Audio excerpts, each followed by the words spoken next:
Hi, everyone. Welcome to Unit 3, which covers chapters 7, 8, and 9. Here on the screen is our agenda for this brief unit overview video.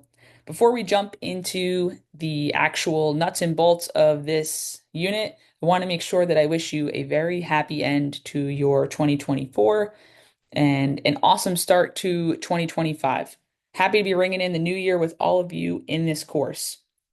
So let's get into it. Here's our engagement opportunity for Unit 3. On D2L, I have posted a link to a website for the Enhanced Games. The Enhanced Games is an international sporting event in which athletes will not be drug tested. In a recent study, they found that about 44% of world-class athletes admit to using banned substances, but only about 1% of them get caught, depending on whatever particular substance they're using or screening methods that are being employed. The intention for the enhanced game movement is to improve transparency by allowing the use of performance enhancements to make elite competition safer, fairer, and as they say, more exciting to watch. So the enhanced games embrace the safe use, quote unquote, of performance enhancements, and they use particular medical safeguards and testing. As they say, quote, this is their opportunity to evolve humanity by demonstrating what the human body is capable of, unquote. There are no medical guidelines that have been published yet. They say on their website it will be published in early 2025, and the first enhanced games are scheduled for late 2025, early 2026, as they are currently in a bidding process with potential host cities. So look through this link. Let me know what you think. Do you think that an event like this will make sports safer? Do you think that an event like this is ethical? Again, send me a few sentences, your initial thoughts to my email address to earn your engagement point for Unit 3. Here is our plan for the week in terms of assignments. So I just discussed your engagement. That's due on Friday. We also have our ethical dilemma analysis part 1 due on Friday. You can see more information about this on D2L under the Start Here tab, as well as a progression of our assignments over this next week.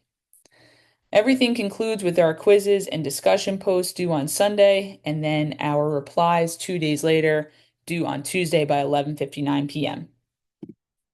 So Unit 3 talks about drug use and testing in Chapter 7, and then in Chapter 8 focuses on racial considerations in sport. And Chapter 9 has us examine the role of sport agents and their respective ethical duties. This unit is very wide-ranging in terms of topic area. It prompts us to consider a variety of ethical issues that impact sport at the youth, high school, collegiate, and professional levels. I'm looking forward to hearing what you all think about these particular topic areas. Our learning objectives for the week. This is for Chapter 7. So this will help us unpack why athletes might use substances in sport and what is the purpose of drug testing within sport. Then we'll use and apply normative principles within the debate of drug use and testing. And then there are some examples in the textbook about cases of drug use and testing at a variety of different competitive levels. And you'll be able to see the different perspectives of these drug testing policies, not only just for athletes, but also for sport management professionals. Learning objectives 4 and 5 cover Chapter 8, which unpacks racial considerations within sports settings.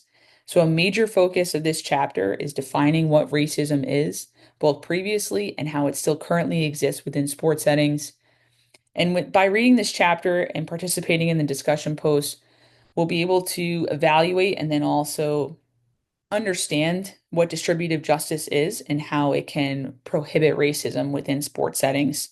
This is extremely important to make sure that we're creating an equitable playing field within sports settings, as we know that there has been a long history of racial discrimination within sport at all levels in the United States. Moving to our final learning objectives, number 6 and 7 cover Chapter 9, and that circles all back to sport agency. So if you've taken sport and the law, you might be able to remember, or hopefully you remember, the duties of an agent, right? The fiduciary duties of an agent. This will relate strongly back to the ethical duties of an agent. You'll be able to read various cases about agents who have scammed athletes from money or their eligibility and discuss how that's impacted athletes and then other stakeholders surrounding that particular athlete that they are representing. To leave you with this video, I have 2 questions for you to consider. This will all make sure that you're staying on pace with the assignments over the course of the holiday season. Have you scheduled and spoken with your scheduled interviewee, excuse me, your selected interviewee for the ethics interview assignment? This is due Sunday, January 5th. Make sure that that is scheduled and conducted ASAP.